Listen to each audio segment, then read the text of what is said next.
What's up guys, I'm Phoenix Master 1 and welcome back for some more Fire Emblem Heroes, and today I'm going to be giving you guys my first impression on the Spring Banner, which is coming out in 2 days, and this is our second Spring Banner. So this banner has got some pretty interesting characters, and the first one is Spring Catria. So Catria is extremely popular in Japan. You know, unrequited love is something else, but she is a blue mage cavalier, and she's got this weapon which gives her +3 res, and if she's above 50% HP, then she will inflict -5 defense and -5 attack on the foe who has got the lowest resistance on the enemy team. So it has got chill attack 2 and chill defense 2 built into it, and it also has an extra threshold condition, and this is actually a legendary weapon because there is no plus sign beside its name, so it cannot be inherited to any other unit, and only Catria can use this. Because it targets the lowest resistance of an enemy unit, it is going to be hurting units like Sigurd, Zelgius, Black Knight, Hector, Ephraim, and tanks like Lucas. So because they have got pretty low res, they're going to be affected by this, and -5 defense can be pretty annoying for units like Sigurd and Hector, and she also has drawback as an assist skill, which is pretty good, one of the best after reposition. Her slot B skill is Chill Resistance 3, which inflicts -7 res on the foe of the enemy team who has got the highest res, and this skill is great for magical nukes like Sanaki, Lilina, Julia, and this of course helps Reinhardt a lot. He has a new tool to play with, and chill skills can be inherited by anyone, so Reinhardt can definitely run this on his slot B. He runs Lancebreaker as of right now for his most popular slot B option, and Lancebreaker deals with units like Weary Fighter Effie, and it is also good for taking on high resistance Pegasus Knights, and it also helps him take on Fiarm, but he can definitely run this for his slot B skill and do a lot of damage to his counters, plus 14 damage if he gets chill res on them, and he can definitely hurt Julia, Deirdre, and Faye, units like that, a lot, and it's much more of a trouble for units like Reno, who barely check Reinhardt with the help of Fury. So chill res is going to be quite annoying for those kinds of counters, but even outside of Reinhardt, a lot of the magical nukes can make really amazing use of this actually. And if you're running a Blade Tome on a unit who has got low speed, you can definitely run chill res on their slot B. One example for that is female Morgan, who has got pretty high attack, and she does not really have much speed for a Blade Tome unit, so you could definitely run this on her. And then she's got drive speed for her slot C skill, so she's got pretty good skills overall. Chill res is definitely going to be something which a lot of people are going to be following her off for, and I really hope that I can actually get 2 Catrias, one for the obvious Reinhardt, but let's see how lucky I get on that banner. So she's definitely going to be facing competition from Reinhardt, Olwen, Laura Shell for this Blue Mage Cavalry category. And then we've got Spring Princess, and this is Sharena. So a lot of people were thinking that it would be Sharena, and she's actually there, and she's an infantry green mage, and once again she's got the same weapon as Catria pretty much, but it has got some different conditions, and it is also a legendary weapon which only Sharena can use. So just like Catria's tome, it gives her +3 res, and if she's above 50% HP, then she inflicts -5 res and -5 attack on the foe who has got the lowest speed. So instead of Catria's -5 defense, she inflicts -5 res. So if Sharena is going to be targeting their speed, then it definitely hurts and affects units like Winter Tharja, Winter Crom, Effie, Hector, and units like Reinhardt who run Brave Weapon. So it definitely affects units who have got low speed, and if they run Brave Weapon, they could be susceptible to this effect. And once again, this is a legendary tome, it cannot be inherited, and she's got rally attack speed, a dual rally skill, which is pretty good. Rally attack and speed is pretty amazing, and previously only Bride Cordelia and the Cavalry Erica had this skill. And she's got a brand new slot A skill and Swift Stance, which gives you +4 res and +4 speed in the enemy phase. So it is the enemy phase version of Swift Strike, which Brave Roy has got, and I think Mirror Stance is a better skill than this. The only units I can see using this skill is maybe Halloween Henry and maybe Valentine Lynn.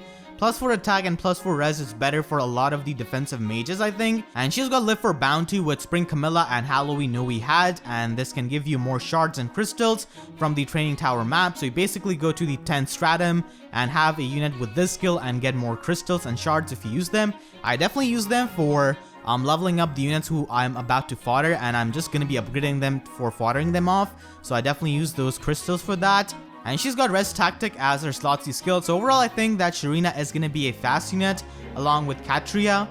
I cannot see these units being too slow, and I see Alphonse being quite slow. So she's going to be taking out this blue mage, and that's Spring Sharena for you, a green infantry mage, and she also has a legendary weapon and Swift Stance.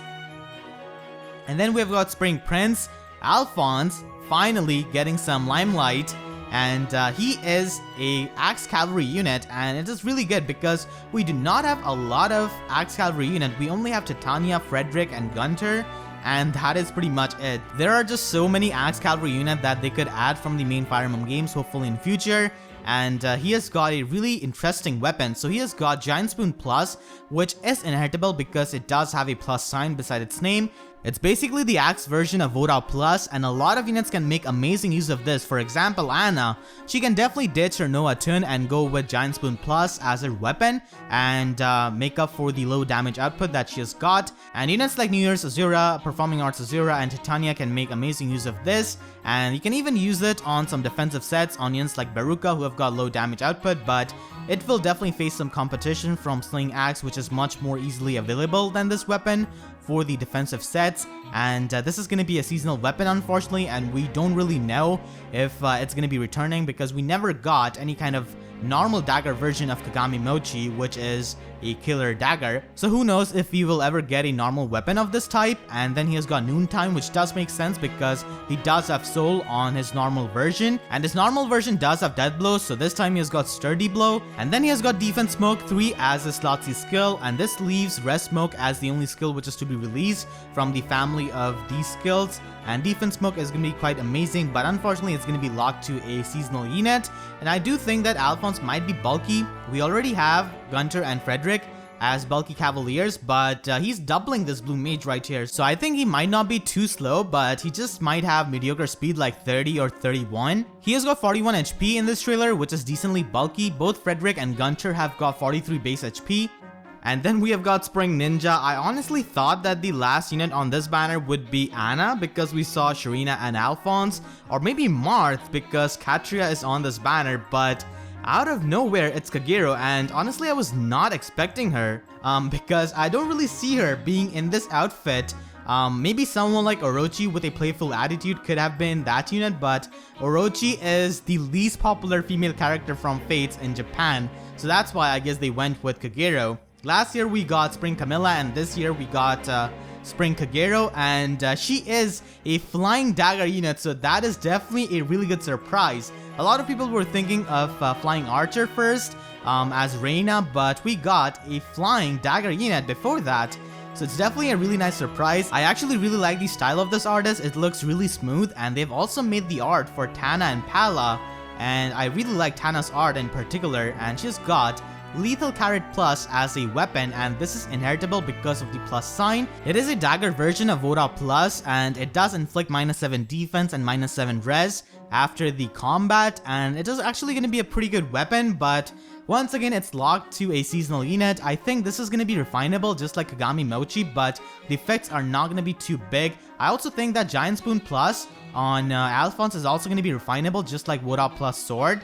So I do think Kagero's weapon is going to be refinable, and it is going to be a really good weapon for normal Gaius, Matthew, even Saizo, and a lot of dagger units can make amazing use of this dagger. And then she's got Glimmer as her special and Speed Res Bond. And then she's got Live for Honor, and this is amazing for the people who want to forge a lot of sacred seals because they take a lot of badges, and this skill was previously on Spring Xander and also on Halloween Henry, and now Kagero has that. I would have really liked if they gave us Hone Flyers on her instead of Good Flyers because we can easily get Good Flyers from Pala, and Hone Flyers is much difficult to get. So with this, Fire Emblem gets their first colorless unit, and only Dragon Emblem is the Emblem team left who does not have a colorless unit, but a colorless dragon is on its way, as they have said before. And she's got 36 HP, so I think she's going to be quite similar to normal Kagero. And she says Ninjabit attack as one of her codes.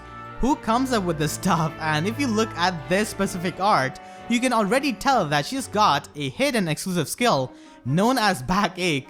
Like, you can tell from this art. I feel bad for her. This banner looks pretty solid. I'm pretty surprised that there's no armored unit on this banner.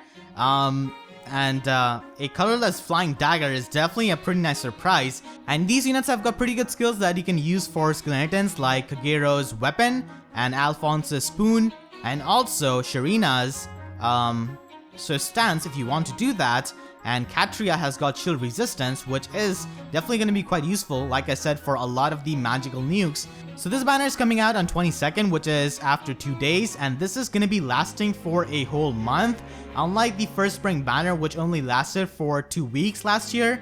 So I'm really excited for this banner actually.